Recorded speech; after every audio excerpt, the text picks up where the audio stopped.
పాప సుగాలి ప్రీతి ఇష్యూ.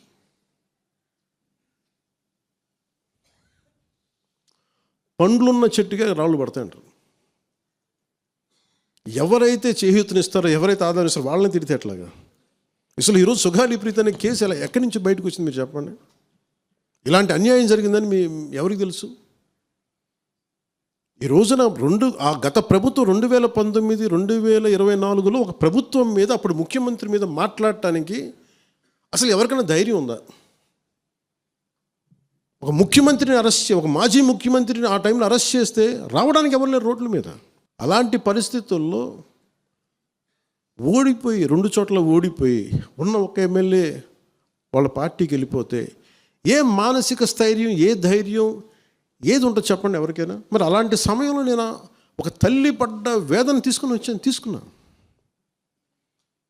నాకే సరదానా 2 లక్షల మంది జనం మధ్యలో నడుచుకుంటూ వెళ్ళి ఆ సమస్యను హైలైట్ చేసి వాళ్ళు సిబిఐకి ఇచ్చారు.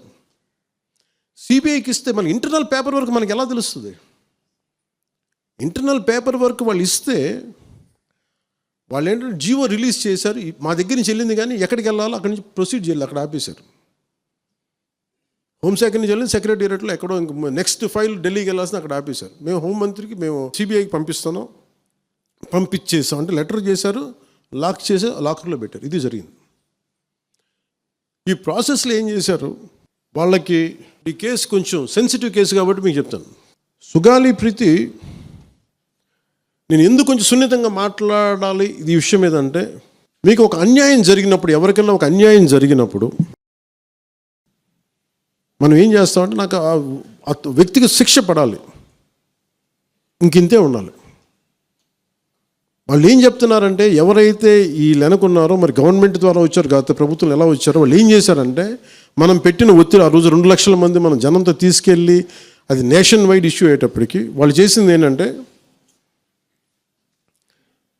మనం చేసిన పోరాటం వల్లే ఎస్సీ ఎస్టీ అట్రాసిటీ కేసు బాధితులకు చట్ట ప్రకారం ఇచ్చే ప్రయోజనాలు, పరిహారాలు వారి కుటుంబానికి దక్కాయి. కర్నూలు రూరల్ మండలం దిన్నెదేవరపాడులో 5 ఎకరాల వ్యవసాయ భూమిని కేటాయింపబడింది. ఆ గ్రామం కర్నూలు నగరానికి 9 కిలోమీటర్ల దూరంలో ఉంది. ఈ రోజున మార్కెట్ వాల్యూ కనీసం ఎకరాకది వాళ్ళు చెప్పడం మీరు క్రాస్ చెక్ చేసుకుని 2 కోట్ల వరకు ఉంటుందని చెప్తా ఉన్నారు. వీరి కుటుంబానికి కర్నూలు కార్పొరేషన్లో కల్లూరు వద్ద 5 సెంట్ల ఇంటి స్థలాన్ని కేటాయింపు చేసిన ప్రభుత్వం. సెంటు 10 లక్షల నుంచి 15 లక్షల వరకు ఉంటుంది. పాప 2 తల్లిదండ్రులకి రెవెన్యూ శాఖలో జూనియర్ అసిస్టెంట్గా ఉద్యోగం ఇవ్వడం అయింది. ఇది కాకుండా ఇవి మన పోరాటం వల్ల ఒత్తిడి పెట్టడంలో వచ్చినాయి. ఇవి కాకుండా నేను ఫస్ట్ టైం ఛార్జ్ తీసుకోగానే మొదట చెప్పిన మాట, పాపకి న్యాయం జరగాలి, ఏమేమి జరిగిందని సిఐడి చీఫ్ని నేనే తెలియజేశాను. డీజీపీ గారికి పంపించాను, అప్పుడు డీజీపీ గారికి తిరుమలరావు గారు, అలాగే సిఐడి అధికారులకు చెప్పాను, ఉన్నతాధికారికి, హోమ్ మినిస్టర్ గారికి చెప్పాం. ఇవన్నీ చెప్తే పోలీసు సిఐడి వాళ్ళు చెప్పింది ఏంటంటే, అసలు అప్పట్లోనే ఎవరైతే దీని వెనక కుట్ర వెనక ఉంది ఇవన్నీ చెప్తున్నారో ఏ డిఎన్ఏ తారుమారు చేశారు. ఎలా తారుమారు చేసి ఉండాలి? ఈ ఒత్తిడిలో వీళ్ళకి భూములు అవి ఇవి ఇచ్చేసి, మరి ఏం చెప్పారు నాకు తెలియదు కానీ వాళ్ళు, నాకు తెలిసి వాళ్ళు ఈరోజు పోలీసు చెప్తుంది ఏంటంటే, సాక్ష్యాలు వీళ్ళు చెప్తున్న వ్యక్తుల మీద వాళ్ళ డిఎన్ఏకి దీనికి మ్యాచ్ కావట్లేదు. ఇది వాస్తవం. కోర్ట్స్ ఏం చేస్తాయి, పోలీసు ఏం చేస్తారు, దీన్ని కూర్చోబెట్టి. ఎందుకు చెప్తున్నానంటే, ఇది వివేకానంద రెడ్డి గారిని చంపేశారని తెలుసు అందరికీ. ఎవరైతే చేస్తున్న నిందితులు ఉన్నారో వాళ్ళు ఒక్కొక్కరుగా చంపేస్తున్నారు వాళ్ళని. మరీ గత 5 సంవత్సరాల్లో ఇట్స్ ఎ క్లాసిక్ కేసెస్ ఇవి. ఈ ప్రక్షాళనకే పూనుకున్నాం మనం. ఇది ముఖ్యంగా మన ఎమ్మెల్యేలకు కానీ, మీరు ఎంపీస్, యాజ్ అన్ ఎంపీస్ మీకు కూడా, మీరు ఈ కేసెస్ మీద మీరు రేపొద్దున అసెంబ్లీలో గళం ఎత్తాలి, మీరు తప్పదు. ముఖ్యంగా లా అండ్ ఆర్డర్, వీళ్ళు అందరూ తప్పించుకుంటూ వెళ్ళిపోతే ఇట్లా ఒక సోషల్ అన్రెస్ట్ వస్తుంది దీనివల్ల. అంటే వ్యక్తికి ఒక నేరస్తుడు చేసిన, ఒక కులానికి చెందుతాడు ఏదో ఒక నేరస్తుడు, మనం ఏం చేయలేము దానికి. ఇందాక అరుణ చెప్పినట్టుగా ప్రతి ఒక్కరు ఏదో కులానికి చెందాలి, వేరే దారి లేదు మనకి. మనం వేరేలా పొట్ల ఏదో కులానికి చెందాలి. కానీ తప్పు చేస్తే కూర్చోబెట్టి పలానా టక్కమైన ఒక మాట అనేస్తారు. పలానా ఎక్స్ చేసాడు నన్ను, పలానా కాస్ట్కి చెందిన వాడు చేసాడు అంటారు. అసలు ఇంత కాస్ట్ ఎక్కడి నుంచి వచ్చి తెలియదు క్రైమ్కి. సో అందుకని మేము బీయింగ్ లీడర్ నేను చాలా సెన్సిటివ్గా మాట్లాడాలి. మరీ నేను మిగతా వాళ్ళు గబుకుని మాట్లాడేసి గత ప్రభుత్వ నాయకులు మాట్లాడేసి వెళ్ళిపోవచ్చు, ఈజీ అది. కానీ నేను అలా మాట్లాడకూడదు. దట్టు నేను ఇప్పుడు డిప్యూటీ సీఎం పదవిలో ఉన్నాను కాబట్టి నేను చాలా ఒళ్ళు దగ్గర పెట్టుకుని మాట్లాడాలి.